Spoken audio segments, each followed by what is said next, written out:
সব থেকে বেশি কষ্ট তখনই হয় যখন কোনো ভুল করা ছাড়াই অন্যের কাছে দোষারোপ হতে হয়।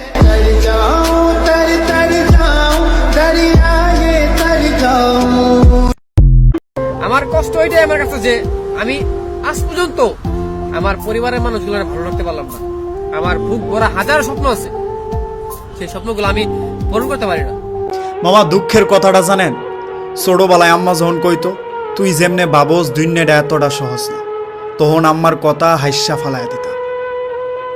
কিন্তু আম্মা বিশ্বাস করো, এখন মনে হয় তুমি ঠিক আছিলা। আমার কষ্ট আমি জানি, বাইচা থাকলেও ভালো মতো বাইচা নাই, মুখে হাসি থাকলেও ভেতরে শান্তি নেই।